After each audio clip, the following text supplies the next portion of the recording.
Welcome to Brainish English Stories. She was really pretty, so pretty that it made men feel dizzy.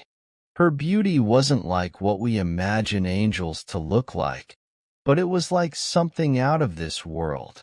Some might even say it was devilishly beautiful, as if the devil himself had given her that beauty to use on earth. He loved her a lot, so much that his love had no limits. It brought him happiness but also pain, almost like a punishment from heaven for his mistakes. She was unpredictable and sometimes unreasonable, like many women are. He was superstitious and brave, like many men of his time. Her name was Maria Antunes, and his name was Pedro Alfonso de Orellana. They both came from Toledo, where they were born and raised. The story about them happened a long time ago, and the tale doesn't say much more about them. I won't add any extra details to their story. One day, Pedro found Maria crying and asked her why she was sad. She wiped her tears, looked at him, sighed, and started crying again. Pedro came closer, held her hand, and leaned on the edge of the wall where Maria was looking at the river. He asked her again why she was crying. The river, called Taha, was flowing below the tower where they stood. The sun was setting behind the mountains, and the afternoon was quiet except for the sound of the water. Maria said, "Please don't ask me why I'm crying. I wouldn't know how to explain it, and you wouldn't understand. Women have feelings and thoughts that we can't always put into words. Sometimes we have strange ideas that we keep to ourselves because we're afraid. Please don't ask me about my sadness. If I told you, you might just laugh at me." After saying this, she bowed her head again, and Pedro kept asking her why she was sad. Maria, after staying quiet for a while, finally spoke to Pedro in a shaky voice. "You really want to know, huh? Okay, I'll tell you, even though it's silly and might make you laugh. So, yesterday I was at the church for Virgin Mary's special celebration. Her statue was on a fancy stand above the main altar, shining brightly. The organ music filled the whole church, and the priests were singing. I was praying, really focused, when suddenly I looked up and my eyes landed on something strange. It wasn't the statue.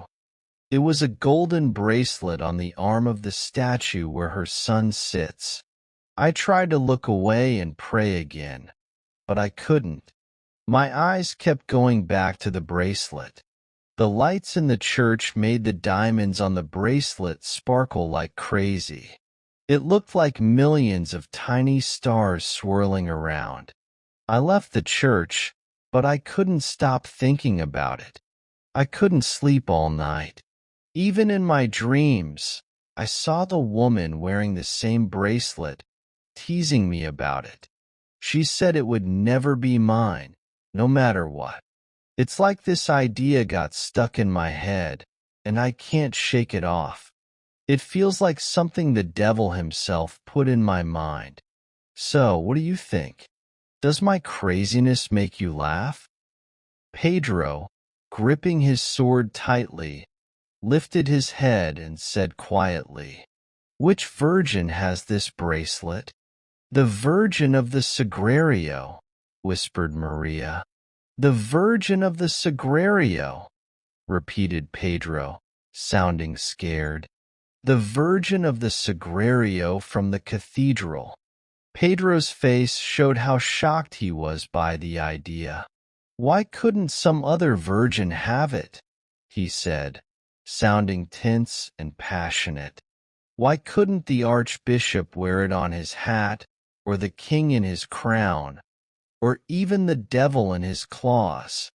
I'd take it from them for you, even if it meant risking death or hell." but taking it from the Virgin of the Sagrario, our own patron saint, who was born in Toledo. It's just impossible, impossible. Never, Maria whispered, barely audible. Never. And she started crying again. Pedro stared blankly at the flowing river below, lost in thought, with the city of Toledo sitting on the rocks in the background. Think of the cathedral in Toledo like a huge forest made of stone trees. They're so big that they form a gigantic arch where all sorts of imaginary and real beings live.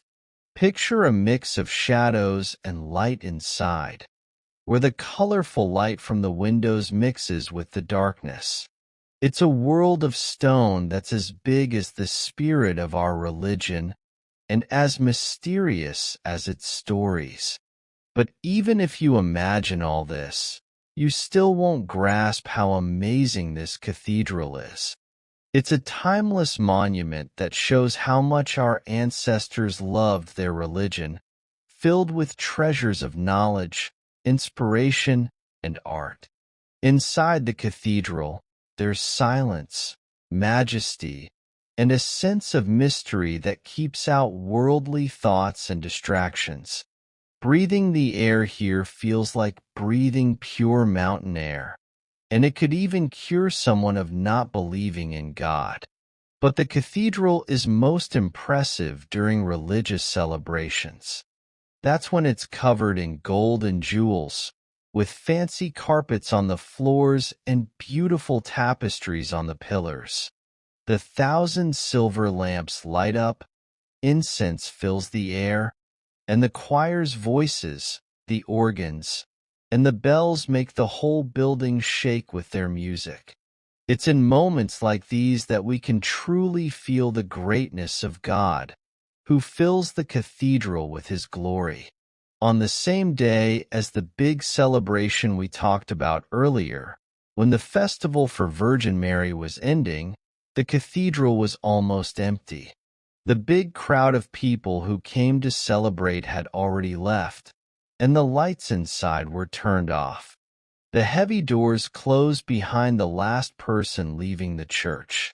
In the quiet darkness, a man emerged from the shadows. He looked pale, like the stone statues in the cathedral. He walked quietly toward the central chapel, where a lamp gave a little light. It was Pedro. Nobody knows what happened between Pedro and Maria that led him to do something so scary. But there he was, with a clear intention to do something wrong. He looked around nervously, sweating, his thoughts showing on his face. The cathedral was silent, very silent. Sometimes there were strange noises, like creaks or whispers in the wind. Maybe it was just his imagination playing tricks on him. But Pedro didn't stop. He reached the chapel and stepped closer to the altar. The chapel was full of tombs of important people, with their stone statues looking like they were guarding the place. "Keep going," Pedro whispered to himself, trying to move forward, but he couldn't. It felt like his feet were stuck to the floor. He looked down and saw dark burial stones all around him. For a moment, he thought he felt a cold, ghostly hand holding him in place. The dim lights in the cathedral seemed to flicker, and everything around him looked like it was moving. "Keep going," Pedro said again, feeling like he was losing his mind. He climbed onto the altar and reached for the golden bracelet. The whole place seemed even scarier now, with weird shadows and flickering lights. Only the statue of the Virgin Mary, softly lit by a lamp, looked peaceful in the chaos. But even her calm smile filled Pedro with fear.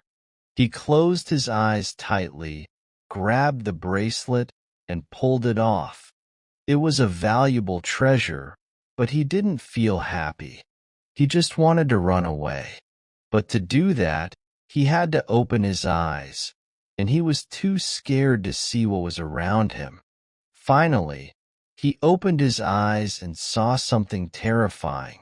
The cathedral was filled with statues, all looking at him with empty eyes. Saints, angels, and even demons seemed to surround him. Everything felt surreal and frightening. Pedro couldn't handle it anymore. He screamed and passed out on the altar. The next morning, when the church workers found him, he was still holding the bracelet and laughing like a madman. He had lost his mind.